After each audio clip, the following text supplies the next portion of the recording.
Alright, hey guys, so today I want to talk to you guys about how to set up a gathered end hammock. There's a lot of confusion I think on YouTube with some people that are kind of experimenting with hammocks. I just saw one guy's video, I forget who it was, they said they tried to set up a hammock, it took them an hour and a half. Should not be the case. So I'm going to show you how I set up a hammock. The first step is the tree strap. We have just 1-inch webbing here. Polyester webbing, it's important. Nylon will stretch on you and you'll end up on the ground. So polyester webbing, 1 inch. I made these myself, and I just sewed loops into each end. And so all I have to do is come here, go around the tree, and then we'll feed it back through itself, just like that. And the tree strap's on. Now all we have to do is put something in here to connect our actual hammock suspension to. My preferred method is to use a marlin spike hitch and a climbing rated carabiner. So let's take a look at that. The marlin spike hitch is done simply. I like to just grab the webbing, flip it, so there's a loop, reach through the loop, and grab it back on itself. And I clip in, and then there you go. My anchor point for the hammock is now set. There is something called a toggle that people use with marlin spike hitch, and I'll show you that on the other side. Okay, so we'll take the tree strap again.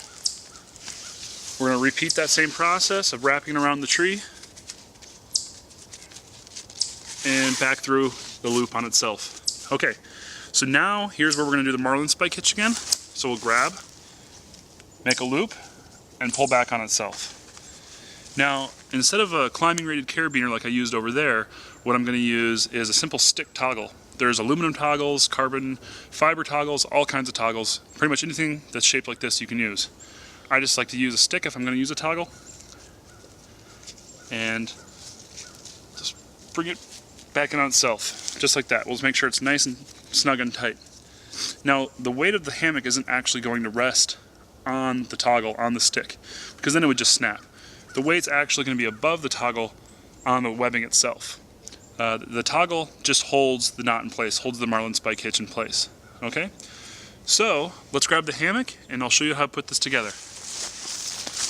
Okay, so I now have my hammock right here in the stuff sack, and I just have one end of the suspension sticking out. I use a whoopee sling for the suspension, which is kind of what this video is for. So what we're going to do is we're going to put the whoopee sling, the big end of the loop of the whoopee sling, over the knot, and we're just going to really kind of pull that down to kind of lock it in place on the knot. Not on the stick, on the knot.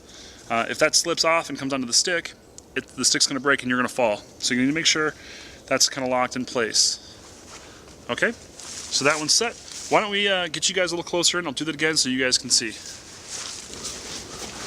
Alright, so let's take a look. So we got the whoopee sling here.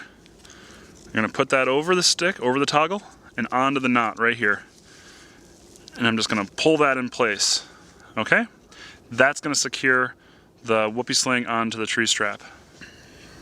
Okay, so I've got the marlin spike hitch with the carabiner toggle over here on the other side.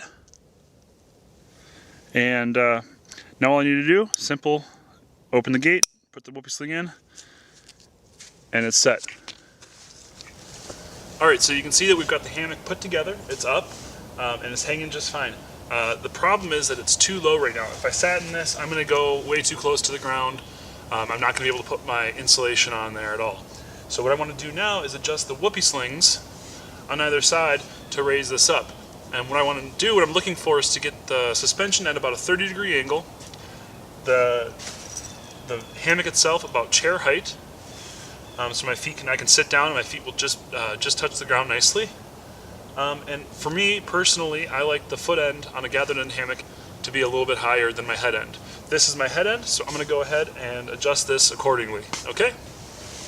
Alright, so when you're adjusting a whoopee sling, you've got this section here like this that's kind of like a Chinese finger trap.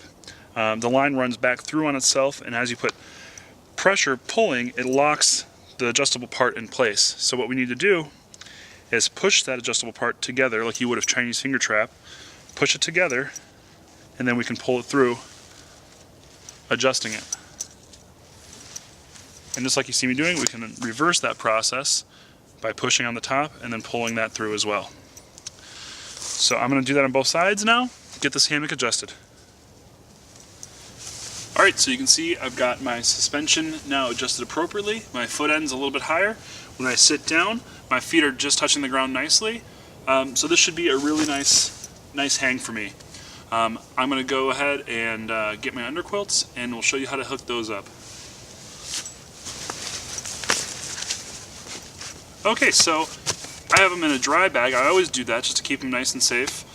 This is my winter set. It's a top quilt and underquilt rated to just below 0.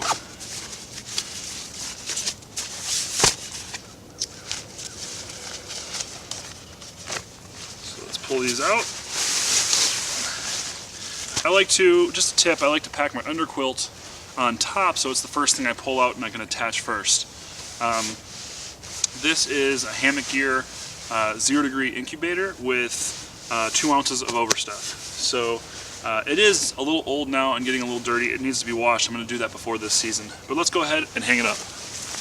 Okay, so on Hammock Gear quilts, there is a head end and a foot end because they have a little butt shelf. I guess leg shelf you call it. And so I like to color coat the carabiners I use, the green one being the head end. So all I need to do, clip it on just like that. Couldn't be any easier. I'm going to go ahead and do the same on the other end.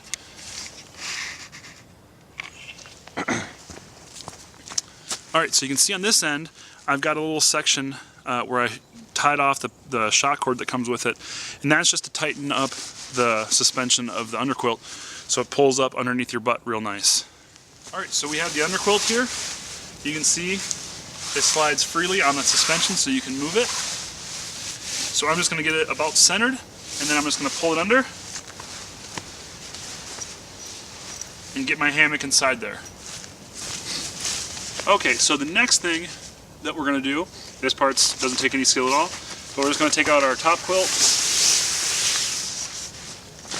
and I'm just going to find the foot end, which is this, and put that in the foot side and get it laid out. With the down stuff, it's nice to lay it out when you first get to camp so it has time to fluff up and really loft before you get in for the night, just so you get your maximum amount of warmth. Alright, so now I've got the underquilts on, my hammock is hung. You can really see that getting a hammock set up properly and so it's going to be extremely comfortable is not a long process. It's not a difficult process. As a matter of fact, it's very easy and very quick. So now, all that's left to do, kick off my shoes, lay down and enjoy what I've done.